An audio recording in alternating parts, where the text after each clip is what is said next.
Once upon a time, there were 3 fully grown pigs still living at home, because apparently free food and 0 rent were just too good to give up.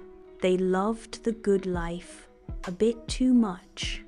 No work, just non-stop playing and eating. Their mother, a figure of exasperated authority, stands before them, her hands firmly planted on her hips. Inside the quaint pig house, Mother Pig sighs deeply, her gaze sweeping across the room. Her eyes, a mix of fondness and utter frustration.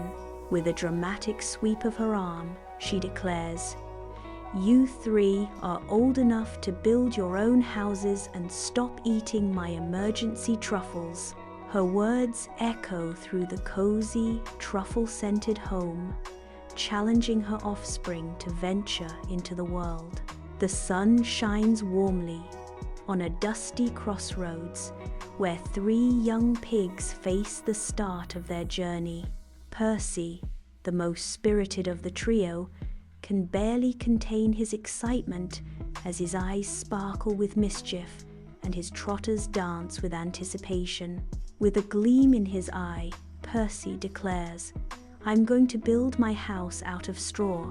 It's quick, it's breezy, and it smells kind of nice."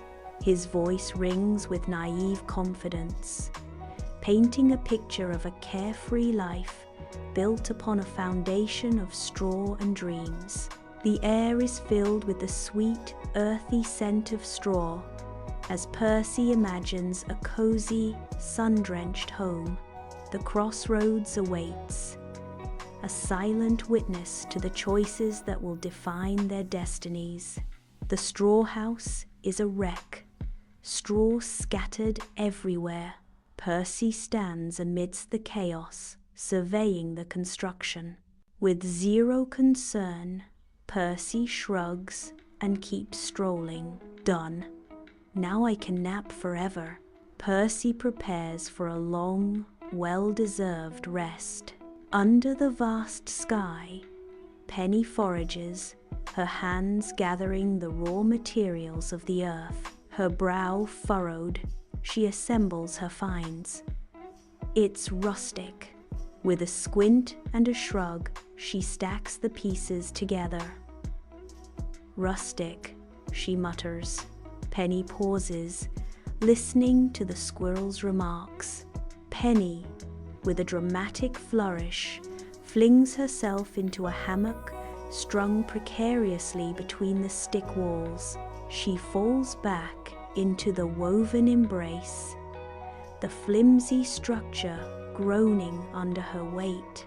With a sigh of contentment, Penny declares, "Good enough." Meanwhile, in the calm countryside, Paul lays bricks with the grim focus of a pig on a mission. Weeks later, Paul's brick house stands finished, a fortress of strength and determination. The heavy iron door is the last line of defense against the outside world. Paul firmly shuts the iron door, locking himself in like he's avoiding awkward family dinners.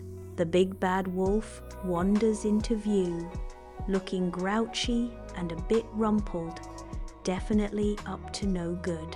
He eyes Percy's straw house, a smirk slowly spreading across his face as he contemplates the easy target. A sinister sparkle in his eyes, the big bad wolf mutters, "Straw, huh? This should be interesting." With a chilling call, the big bad wolf challenges, little pig, let me in." Percy cautiously peeks out, a whisper of defiance in his eyes.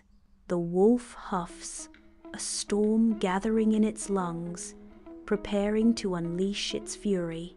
A monstrous sneeze rips through the straw, turning the house into a whirlwind of debris.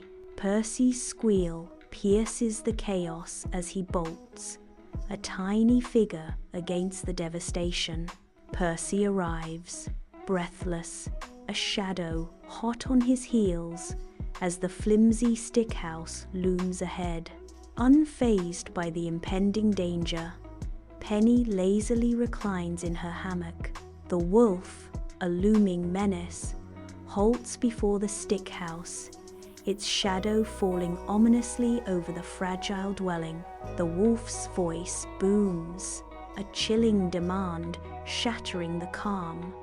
Little pig, let me in." Penny, completely unfazed, shoots back a casual, "Nope." The wolf, undeterred, raises a paw to strike again, the stick house trembling under the force of his impending blow. The wolf lets out a groan, eyes to the sky, muttering under his breath in pure frustration. With a mighty huff and puff, the stick house crumbles into splintered ruin. Penny's piercing shriek cuts through the air as she flees in terror, Percy close behind. Before Paul's imposing brick mansion, Percy and Penny arrive, their hearts pounding with dread. The heavy door creaks open, revealing Paul, his expression a thunderous storm of annoyance. Paul's voice cuts through the tense silence. "I told you, bricks, not bundles." Percy and Penny exchange a look, the weight of their mistake crushing them. Paul's silhouette darkens the doorway, a silent threat hanging in the air. The wolf arrives at the brick house, dramatically huffing and puffing. His efforts yield nothing. The house remains unmoved. He resorts to interpretive dance, a desperate act of theatrical intimidation. And still, the brick house holds firm, untouched by his huffing and puffing theatrics. Suddenly, Paul bursts onto the scene, blasting the wolf with a surprise spray from a water gun. Dripping, shivering, and full of regret. Yep, the wolf got the sniffles. Outside the brick house, the wolf stands defeated, drenched to the bone. Moral of the story: a little sweat now saves a whole lot of huffing and puffing later. Taking shortcuts may be easier, but they don't lead to lasting success. That's the end of our tale. See you soon, and don't forget to oink responsibly.